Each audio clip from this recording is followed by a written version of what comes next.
Hey guys, welcome to Tech Chef. I'm TJ and today I will be unboxing the Samsung S10 Prism Black edition. On the front of the box, you have the S10 printed in large bold font. On the left of the box has the text Samsung Galaxy S10. The right and the top is blank. The back of the box lists its features and specs. You can pause and read it.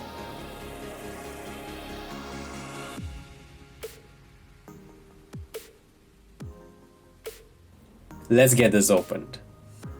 Upon opening the box, you are greeted with the S10. Let's take a look at the accessories first.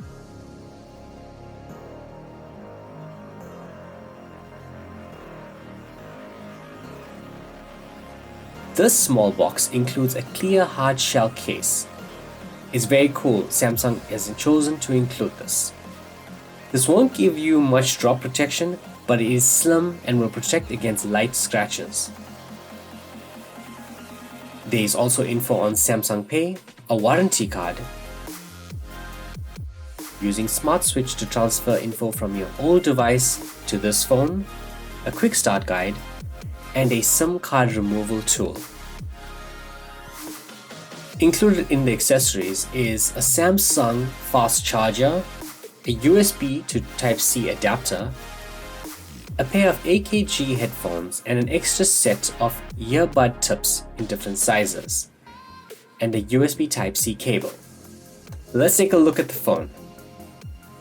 First impressions of the phone. It has a very premium feel, and with specs like the 6.1-inch Quad HD Plus AMOLED display with 550 pixels per inch and is HDR10 Plus certified. The Exynos 9820 8-core CPU coupled with 8 gigs of RAM and 128 gigs of storage. It includes a 3400 mAh battery, an IP rating of 68, which is dust and water resistant for 30 minutes up to 1.5 meters.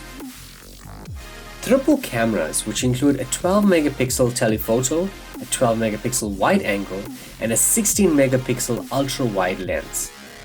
Comes bundled with Android 9.0, which is Android Pie, for all you potential iOS shoppers out there. On the left of the phone, you have the volume and the Bixby buttons.